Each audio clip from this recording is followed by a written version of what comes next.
आधीच गरिबी, त्यात म्हातारा माणूस आणि त्यातही भरीत भर, म्हणून डोळेही पार बिघडले. आता म्हाताऱ्या झोमची दुर्दशा काय विचारता. सुदैवाने प्रपंच मोठा नव्हता. घराचं एक खोपटं होतं, त्यात तो व त्याची मुलगी कोरी असे दोघेच राहायची. झोम गरीब होता तरी आळशी नव्हता. तो बांबूच्या टोपल्या करीत असे. डोळे गेल्यावरही हाताने चाचपडून तो झकास टोपल्या करू लागला. इतकेच नव्हे तर त्याने ही विद्या आपल्या तरुण मुलीलाही शिकवली. मुलगी खूप कलावती.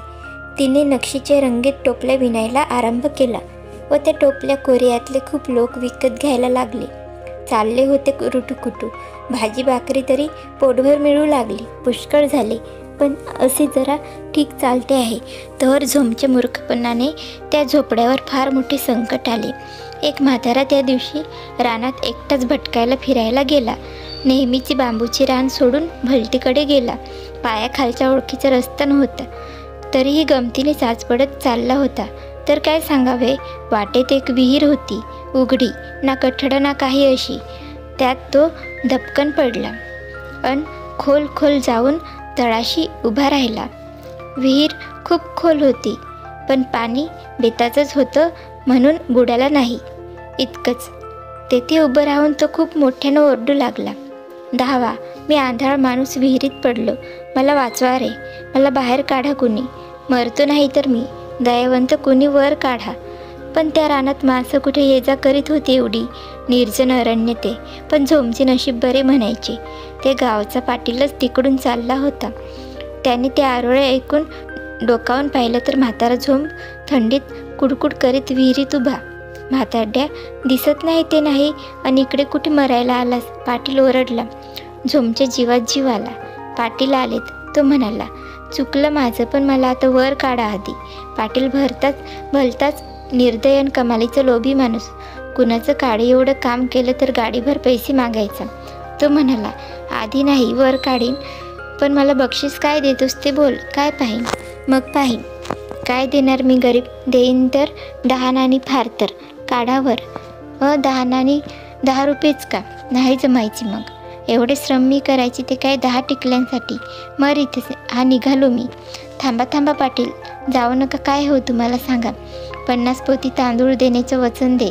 अरे तुझा जीव मोलाचा आहे. पाटील, हो पोटापुरता भातसुद्धा मिळत नाही रोज आम्हाला. तिथे इतकी पोती तांदूळ? पाटील, तुला तांदूळ मिळतात की नाही त्याची पंचायत मला नको. बोल, देतोस 50 पोती? विक मुलगी, कर्ज काढ हवं तर. नको तर मर. बरं बघतो. वर काढा मला, मी देईन 50 पोती. जीव तर वाचू दे. त्याने अखेर कबूल केले व मग फितीफिती हसत पाटलाने दोर सोडून म्हाताऱ्याला ओढून वर काढले व घरी पोहोचले. म्हातारे झोमने रडत कडत मुलीला सारं सांगितलं. मुलगी कोरी, तिला एकदमच रडू आले ते ऐकून. ती म्हणाली, अहो काय कबूल केलं हे बाबा? आपल्याला इतके वर्षात कधी एक पोतंसुद्धा तांदूळ घेता आले नाहीत. सध्या भाजी भाकरीशी गाठ. तिथे 50 पोती तांदूळ आता देऊ तरी कुठून? हा पाटील तरी कसा मेला लाच खाऊ? बाबा, घरात विकायला भांडी पण नाहीत. आता कसं करू, काय करू? म्हातारा म्हणाला, पोरी, माझं चुकलं. मी विहिरीत मेलो असतो तर तेच बरं झालं असते यापेक्षा. कोरी एकदम सावध झाली. बापाचे जीव ते मेले पाटलाने वाचवला आधी. हे काय थोडे झाले? मग पाटलानं काही बक्षीस मागितले तर त्याची काय चूक? आणि बाबांना मी त्यापायी छेडणं बरे नव्हे. त्यांच्या सुखासाठी तर मी धडपडते. बिचारे जगू वाचू देत. माझ्या मायाची छत्र देवा राहू दे नीट. मी फेडीन कर्ज, पण कसे, कोणते श्रम करू की याहून मजुरी जास्त मिळेल मला? शेतात रोजानं जाऊ का? काही इमारती बांधतात तिकडे मातीचे पाटे वाहू का भरत काम करू? तिने कामाचा खूप तपास केला, पण जास्त वेतन देणारी नोकरी एकही नव्हती त्यात. 5-6 दिवस गेले असेच. आणि काय, कचेरीतून शिपाई आले ते झोमला अटक करायला. त्या पाटलाने हुकूम दिला होता. त्या म्हाताऱ्याने सरकारी गुदामातून 50 पोती तांदूळ चोरला. तो ताबडतोब भरणा करावा, नाहीतर त्याला तुरुंगात डांबून टाकण्यात यावे. चोराला शिक्षा झालीच पाहिजे. पण मी चांगला माणूस आहे म्हणून पोती परत द्या म्हणतो व म्हाताऱ्याला सोडतो. आता काय करता? तिने 8 दिवसाची मुदत मागून घेतली व मी या मुदतीत भरणा करते. बाबांना तुरुंगात टाकू नका म्हणून पाटलांचे पाय धरले. पाटील हसला. ती म्हणाली, अहो पाटील, बाबा म्हातारे त्यात आंधळे, तुरुंगात टाकले त्यांना तर मरूनच जातील, दया करा. पोरी मला दया येते म्हणूनच एकदम तुरुंगात फेकले, नाही तर मी त्याला 8 नाही 15 दिवस घे, पण सरकारी मालाचं भरणा कर बेटा. अगं कायदा म्हणजे कायदा, मला तो पाळावाच लागतो, काय करणार. मग पाटील परतले शिरपुड्यांना घेऊन एकदाचे. कोरी वनावनं भटकत होती पैशासाठी. घरात विकण्याजोगी सामान काही नव्हते जास्त. तिला एकदम सुचले, मी दिसायला छान आहे असं सारे म्हणतात, कामधाम पण तशी खूप करते मी. एखादा म्हातारा माझ्याशी लग्न करेल का? फक्त त्याने माझ्या बाबांना तुरुंगातून वाचवावे बस. मी 60 वर्षाच्या म्हाताऱ्याशीही लग्न करीन. माझी काय आणि कसलं जगणं महत्त्वाचं ते. पण बिचारीचा हा प्रयत्न वाया गेला. म्हातारे विदुर या गावात होते. ते श्रीमंत होते, पण ते म्हणाले, पोरी नातीवड्या मुलीशी लग्न करण्यात की आम्ही वेडे नाही, आणि तू राजाची राणी होण्यासारखी सुरेख. नको रे बाबा, करणार नाही तुझ्याशी लग्न, जा तू कशी. आता कुठे कर्ज मिळू 50 पोती. बापरे बाप, ती पोती जणू रोज माझ्या छातीवर येऊन बसतायत. देवा मला एखादा रस्ता दाखव रे. अगदीच का रुसलास आम्हा गरिबांवर, ती प्रार्थना करू लागली. म्हातारा म्हणाला, सोपा उपाय आहे, मला विष दे थोडं, बस सगळी कटकट मिटेल मग. ती मग हसी आणि म्हणे, बाबा कर्ज मिळत आहे मला बरं का, भलतं सलतं बोलू नका उगीच आपलं. देव मला मदत करणार आहे हं. पण खरेच देवालाच तिची जणू दया आली. त्या बंदरात एक फार श्रीमंत माणूस राहायचा.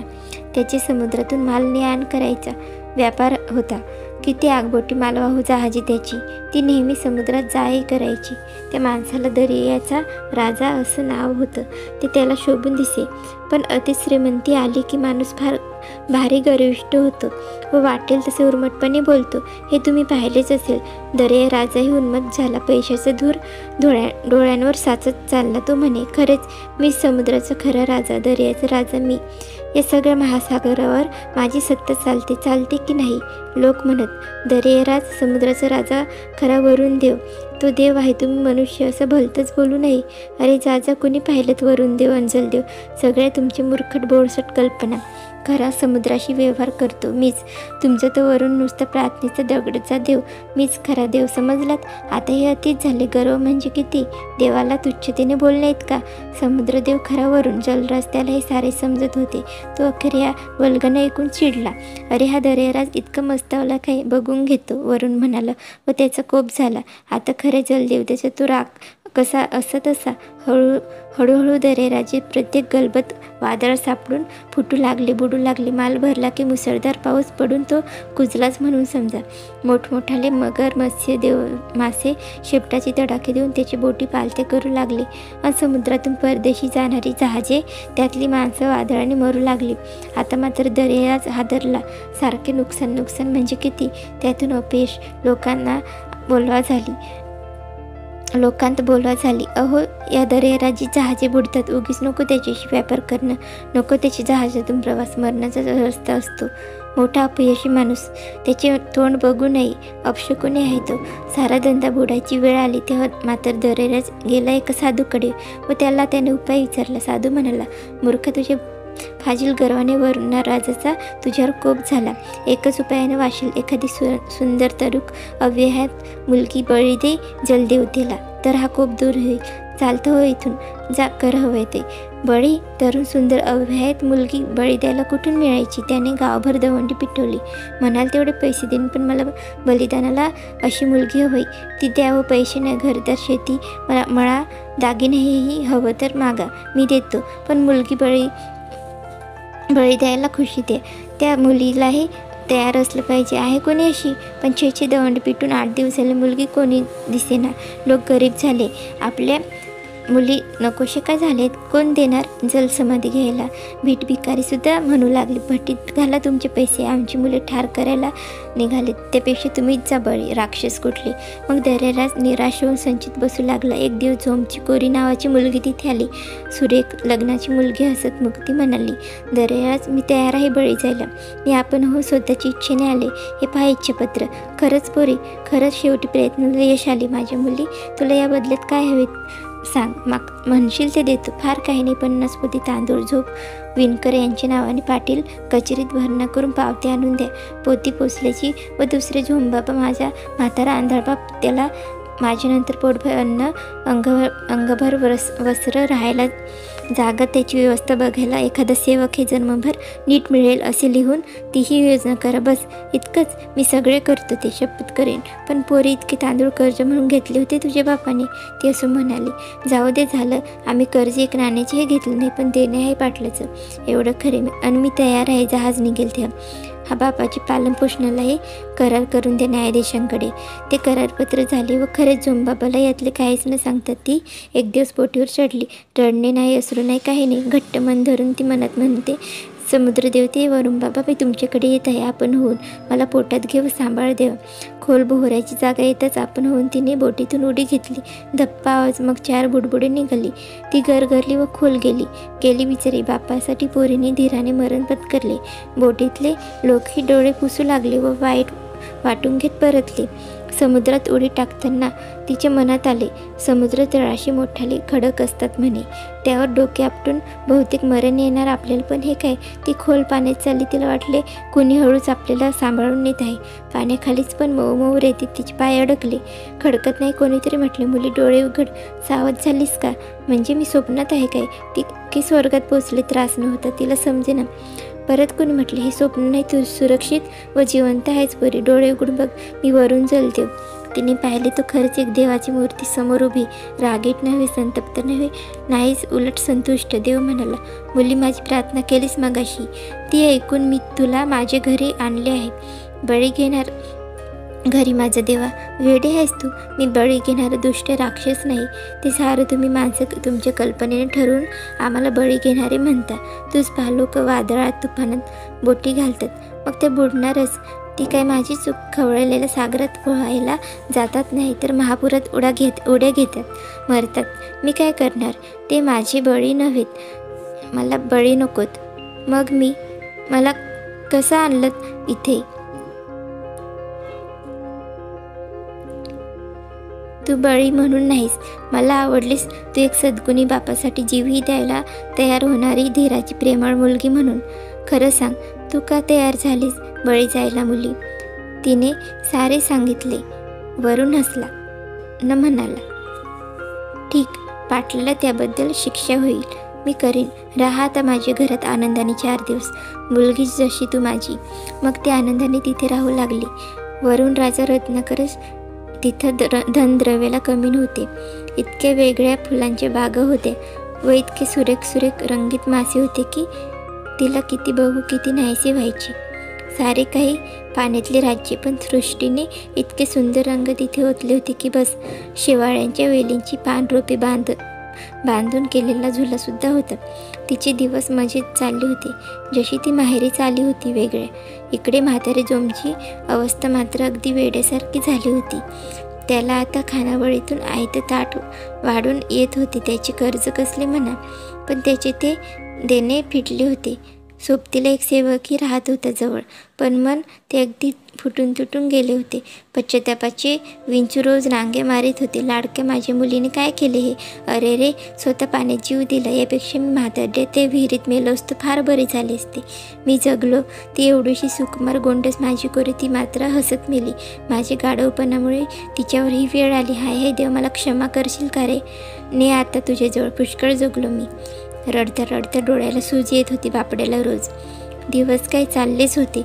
माणूस सुखात असो दुःखात असो, काळाची पावले पुढे पडत असतातच. पाहता वर्ष होत आले. कोरिया वरुणाकडे अगदी सुखाचे राशीत राहूनसुद्धा बापाची आठवण येऊ लागली. कसे असतील माझी म्हातारे बाबा? वरुण बाबा मी नाही हे पाहून जीव तर दिला नाही ना त्यांनी.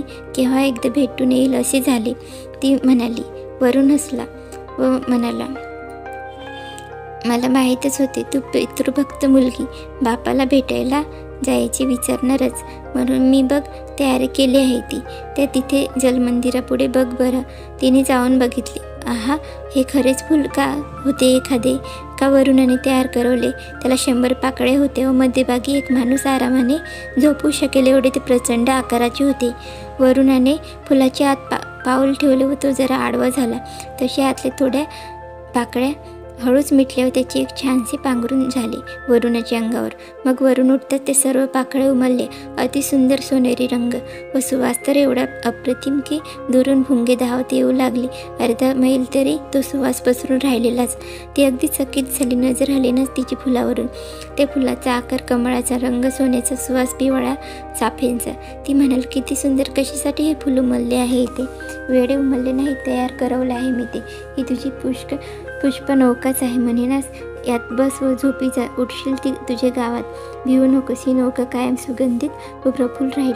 तिच्यात मी तुला माझी देणगी म्हणून हिरे माणकांचे द्रोणी ठेवले आहेत मुली. जा आता. या फुलामुळे तुझे भाग्य उघडणार आहे. माझा आशीर्वाद आहे. ती भांबावून म्हणाली, बाबा, मला इतकी देणगी काय करायची? तुम्ही मला वाचवलं हेच फार नाही का? मला पैशांच्या धनाचा लोभ मोह मुळीच नाही. होय, म्हणूनच मी तुला दिलं आहे. लोभ्यांना मी देत नाही काही सुद्धा. आणि बापाची मुलीला पाठवणीची देणगी असू दे. सुखी हो बेटा. ती मग त्या कमळ नौकेत झोपली व वाऱ्याच्या तालावर तरंगत ते प्रचंड फुल निघाले वाहत दूर दूर. कोरिया देशाचा तरुण राजा आपल्या जलमंदिरात पहाटे एकटा समुद्रकिनारी बसून वरून प्रार्थना करीत होता. दूरून अतिमधुर सुवासाची झुळूक आली व राजा दचकून पाहू लागला. तो एक भले मोठे फूल तरंगत हलत डुलत येऊन जलमंदिराजवळच थांबले. किती सुंदर! आणि हे काय नवल! त्या फुलात मध्यभागी त्या फुलांहूनही सुंदर एक तरुण मुलगी बसलेली. कोणी जलदेवता तर नव्हे, ही वनराणी. तो भांबावला. ती मुलगी उठून उभी राहिली व म्हणाली, अहो, मी येऊ का जमिनीवर? तुम्ही कोण, मला उतरून घेता का? मला या गावातूनच पायी जायचे आहे पुढे. राजाने हे एकदाच धाव घेतली व पुष्प नौका ओढून घेतली. जलमंदिराच्या पायऱ्यांजवळ त्याने पाहिले. तो नौकेच्या दोऱ्या सुद्धा सोन्याच्या होते. तो म्हणाला, बसा येथे जरा. तुम्ही एखादी देवी तर नाही? कोण आहात? या भूमीवर कशासाठी आलात हे मला कृपा करून सांगता का? मी इथला म्हणजे कोरियाचा राजा आहे. तुम्ही? तिने एकदम उठून त्याला नमस्कार केला व हात जोडून ती म्हणाली, मी कुठली देवी महाराज? आपल्या राज्यातल्या या लहान गावातली मी एक दरिद्री कन्या, झोम टोपलीवाल्याची मुलगी कोरी. मी म्हणजे जिच्या वरुणाला बळी देण्यात आला ती? हो, तीच मी महाराज. अरे, बळी देऊनही तुम्ही जिवंत, हा काय चमत्कार? ती म्हणाली, महाराज, देवाच्या राज्यात अन्याय जुलूम नसतो. माणसाच्या राज्यातल्यासारखा. माझे दयाळू वरुणबाबाने मला स्वतः वाचवले. ऐका माझी सगळी हकीकत आपण. तिने सारे सांगितले. राजाच्या डोळ्यात तिचे ते हाल ऐकून पाणी उभे राहिले व पाटलाने 50 पोती तांदूळ लाच म्हणून घेतली व त्या गरिबांना छळलं. हे ऐकता ऐकता संतापाने तो थरथरू लागला. तिची वडिलांबद्दलची अथांग माया बघून त्याला तिचे कौतुक वाटले व त्यांच्यासाठी तिने मरणही पत्करायचे ठरवले. हा तिचा मनाचा मोठेपणा पाहून धन्यवाद द्यावे तेवढे थोडे वाटले. त्याने म्हटले, कोरी, माझ्या राज्यात पाटलासारखे लाचखाऊ अधिकारी आहेत व समुद्राला माणसे बळी देणारे दरेराज आहेत. याचीच मला अति चीड आली आहे. मी राज्यभर नीट शोध घेऊन माझ्या राजाला काळे फासणारे हे लोक शोधून काढून त्यांना शिक्षा करीन असं वचन देतो. मग पाटलानं 50 पोती तांदूळाच्या लाचेबद्दल 50 फटके 50 दिवस खावे लागले व 50 महिने कैदही झाले. दरेराजाला माणूस बळी दिल्याबद्दल खूप मोठा दंड झाला व राजाने बळी देण्याची प्रथा कायद्याने बंद करून टाकली. म्हातारे झोमला राजवाड्यात आणून कोरीची भेट राजाने करून दिली. आणि मग एक दिवस राजा हळूच म्हणाला, कोरी, सगळं मी तुझ्या मनाप्रमाणे केलं. अन्यायाची भरपाई झाली. आता माझ्या मनासारखं एक करशील का? आज्ञा व्हावी महाराज. तुम्ही सांगेल ते करीन. कठीण असले तरी काय करेन. फारसे कठीण नाही. तू माझी राणी हो व न्यायाने राज्य करण्यास मला जन्मभर मदत कर, इतकेच मागणे. कोरी लाजली. तिचे गोरेपान मुख कमल गुलाबी दिसू लागले. म्हणाली, वरुण बाबांनी सांगितले होते माझी भाग्य उघडणार आहे म्हणून. बरं का, हेच असणार. महाराजांची इच्छा असेल तर मी राणी होईल. लवकरच ते लग्न थाटत झाले आणि मग कोरियाची राणी झाली. देवाने तिच्या सद्गुणाचे किती योग्य बक्षीस दिले, नाही काय? कथा कशी वाटली ते कमेंट करून सांगा आणि असेच नवीन नवीन गोष्टी ऐकण्यासाठी चॅनलला सबस्क्राईब करा. धन्यवाद.